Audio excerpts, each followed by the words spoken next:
time you walk into the room, got me feeling crazy, like my heart boom boom.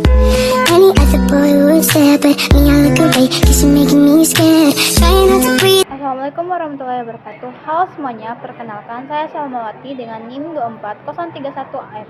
Saya dari kelompok 2 dengan praktikum fitokimia.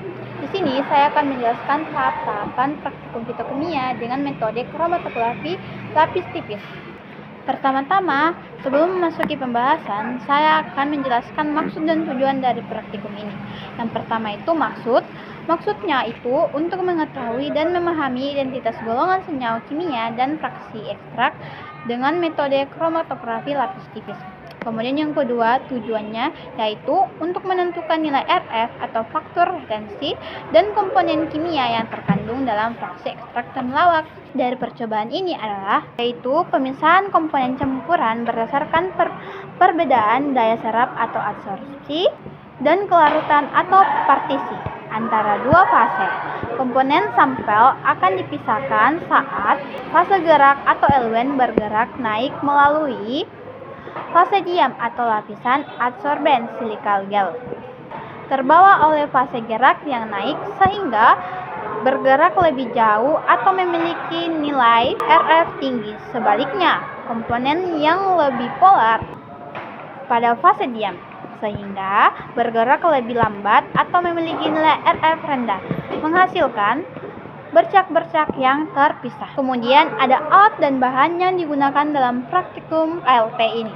Yang pertama itu, adapun alatnya sebagai berikut: lempeng KLT, amber vial, alat semprot, gunting, mister, pipa kapiler, pensil 2B, lampu UV 366, oven, dan pinset. Kemudian ada bahannya yaitu mentol, heksan, etil asera, kertas saring, larutan pembanding kurkumin, dan pereaksi. Kemudian ada pun cara kerja dari praktikum tersebut. Yang pertama, penyiapan lempeng KLT. Lempeng silikal gel F254 yang berukuran 20 x 20 cm dipotong dengan ukuran 7 cm x 1 cm untuk satu ekstrak. Kemudian lempeng diberi garis pemotolan menggunakan pensil pada bagian bawah dengan jarak 1 cm dan garis batas elus. Lempeng diberi garis penotolan menggunakan pensil pada bagian bawah dengan jarak 1 cm dan garis batas elusi 0,5 cm dari bagian atas. Kemudian yang kedua, penjenuhan chamber. Disiapkan 2 buah chamber yang bersih lengkap dengan penutupnya. Chamber 1 dan chamber 2 diisi dengan eluen dengan kepularan yang berbeda. Kemudian dimasukkan potongan kertas saring yang panjangnya lebih dari tinggi chamber dan kemudian ditutup. Kemudian eluen dibiarkan hingga naik melalui kertas saring sehingga melewati penutup kaca atau chamber dianggap telah jenuh. Kemudian yang ketiga, penotolan sampel pada lempeng. Yang pertama, disiapkan alat dan bahan yang dibutuhkan.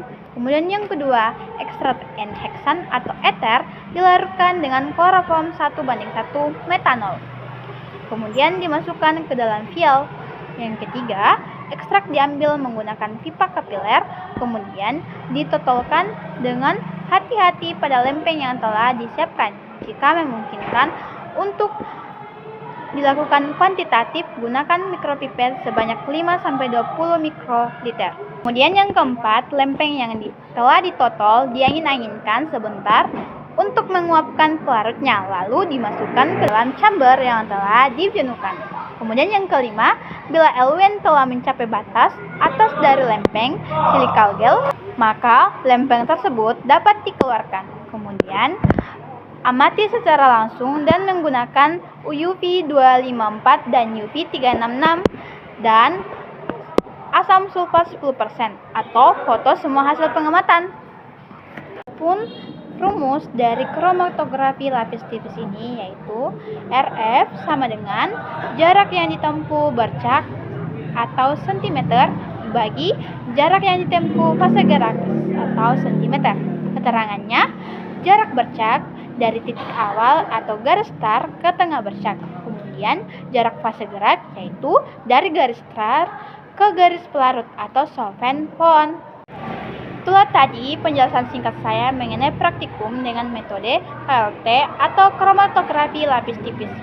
Dalam penjelasan saya, jika ada tutur kata yang kurang mengenakan, mohon maaf. Assalamualaikum warahmatullahi wabarakatuh.